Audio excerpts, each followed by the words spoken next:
And now, the Freakin Awesome Computer Games of 1982. Greetings, and welcome to Clint's Freakin Awesome Computer Games of 1982, because if they weren't awesome, I wouldn't give a crap.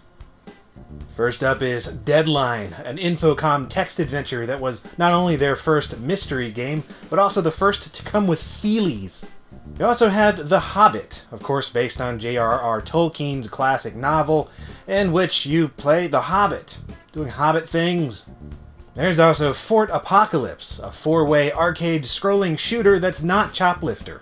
You also had Gangbusters for the Commodore 64, a game taking place right after the Prohibition era where you tried to become the godfather of the mob without getting killed by the mob.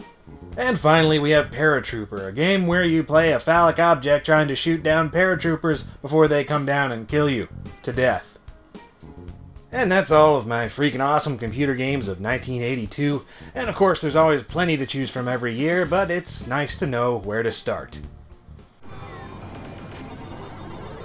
Arcade break.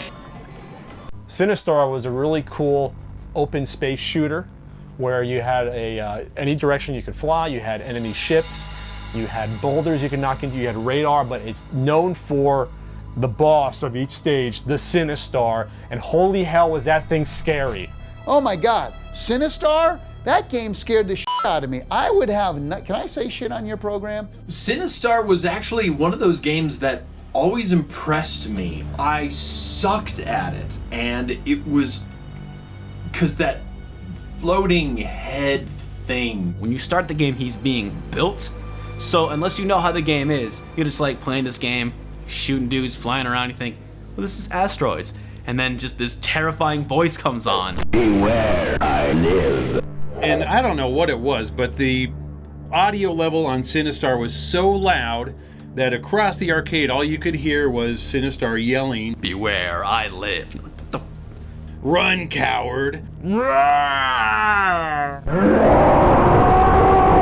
And then this giant pizza comes down. Run, run, run. I'm running. Now you had this Sinistar, freak of nature, Satan reincarnated. I remember going to an arcade to an arcade machine in this pizza place and just seeing that floating head and the voices. That's all I remember of that game. It was so cool. It was so cool. Dude, it was like a horror game. That thing would come in after you, chase you, and eat you. Didn't shoot at you, it would just eat you. Oh God, that game is terrifying. Outside of that, it's not very good. I never got it, but it's a weird game. When you kill the Sinistar, it's basically the boss at every freaking level. It would just say, beware, I live, and haunt your dreams forever afterwards. Very creepy. Sinistar was an important game because it went on to influence a pastry shop called Cinnabon. I hunger.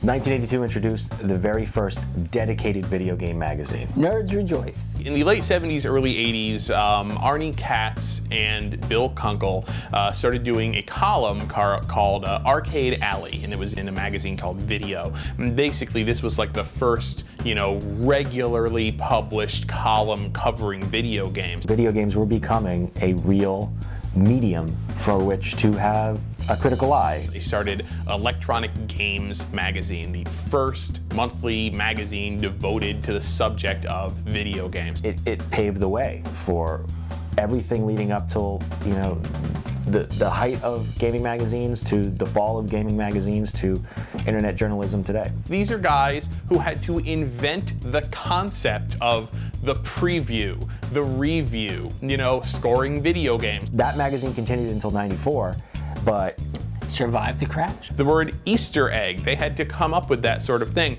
to invent a lexicon with which to discuss video games in a way that was relevant to the gamers of the time. The thing that created all of my sadness 20 years later when everything fell apart and there was no more game magazines.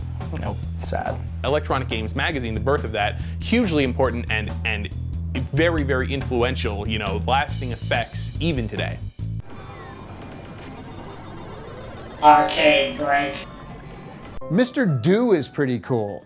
Mr. Do is an awesome game by Universal. It's got some similarities to Dig Dug, which was released the same year, in that it's kind of a maze game, but you know, if you don't like the paths that they give you, you can just go ahead and make your own. Mr. Do. What was he doing? He was pooing Mr. Do. That's what it was about. The goal of the game is not just to clear the levels, but the high score is really to devise very quickly the best route through the level and take it. Right? That's what I think. I don't know.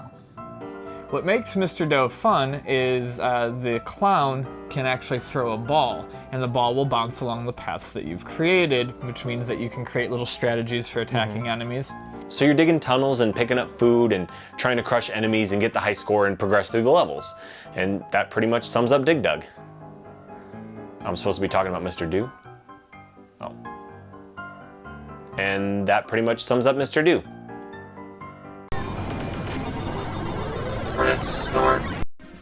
So in 1982, we get the NTEX Adventure Vision. And it's really a really cool little system. What made the Adventure Vision so unique, it's a very large tabletop gaming console that wasn't portable per se, because you really couldn't really take it portable anywhere. You had to plug into a wall. It was based upon the NTEX selected game technology from a year before. There was only 4 games for it. It came packed in with Defender, which was a port of the arcade game, and it plays well. It had 40 LED red lights where with a mirror spinning around, which would cause kind of a red effect. If you see it in person, it's amazing to see how smooth it really is. It looks like you have an enormous LED display, when in reality you're working with just a little bit. And which is kind of cool, years later, in 1995, Nintendo released the Virtual Boy, which used very similar technology to the Adventure Vision. Oh man, are we talking now? The Emerson Arcadia 2001, the radio company Emerson, we're putting out our own video game system. This system was obsolete by the time it came out. It had 512 bytes of RAM, which is really small. It looks like a miniature Intellivision, to be honest with you. Gaudy colors, mostly one-screen games the Emerson Arcadia had. Emerson was planning on releasing a lot of arcade ports to the system, including Pac-Man and Defender and Galaga.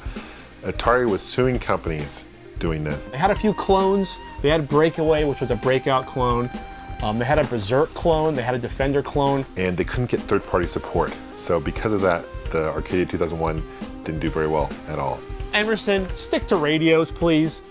This isn't working out. Emerson, America loves you best. Arcade break. Damn it, Robotron 2084. I love the game. Doesn't get nearly enough credit. You know what's fantastic about Robotron 2084? Everything. Robotron was the brainchild of a, at the time, fairly young developer called Eugene Jarvis. The game was partially based on George Orwell's 1984, but in 1982 they figured things aren't going to progress that much in 2 years, so they bumped it up 100 years to 2084. So in this game, you're in a single room, and wow, the robots have turned on humans. What a surprise, what a shock. You have 2 joysticks. One joystick changes which direction you're firing, and then the other one actually moves yourself around. So it's a really unique control system for that time. Started the board and you're surrounded by enemies, and your object was just to clear the board. There's so many enemies on the screen at once in this game that it's so frenzied and action-packed that the action literally never lets up. It's very challenging. It's hard. Eugene Jarvis went on to make a number of arcade games, and probably my favorite of his was the Cruisin' series. So again, Robotron 2084, it's a great game, didn't have that much of a legacy, but back then and now it's still a great arcade game. Just last night, I was lost in the jungle with Pitfall Harry, surrounded by giant scorpions and man-eating crocodiles. Pitfall, designed by David Crane for Activision. Well, I was working at Atari in the 1970s. In fact, I started there in 1977. And it was a fun place to work. We were working with Nolan Bushnell. You had the Gang of Four programmers from Atari who wanted, you know, just a little bit of respect. They wanted some royalties. They wanted their names on the boxes of these video games that they're designing. 4 lead designers at Atari at the time demonstrated to the president of Atari, Ray Kassar, that our games in the previous year had made him $60 million in sales while we were all making $20,000 a year salaries. He looked us in the eye and told us that we were no more important to the success of those products than the people on the assembly line who put them together. They didn't give their programmers any credit. So he's like, why should I put up with this? I'm just gonna go do my own game. Didn't take us too long to say, farewell to Atari. And we founded Activision in 1979 on the premise that a video game is a creative work, like that of an author, and that we would give credit to the video game designer. So they took him to court from 1980 to 1982, several lawsuits. None of them worked out very well for Atari.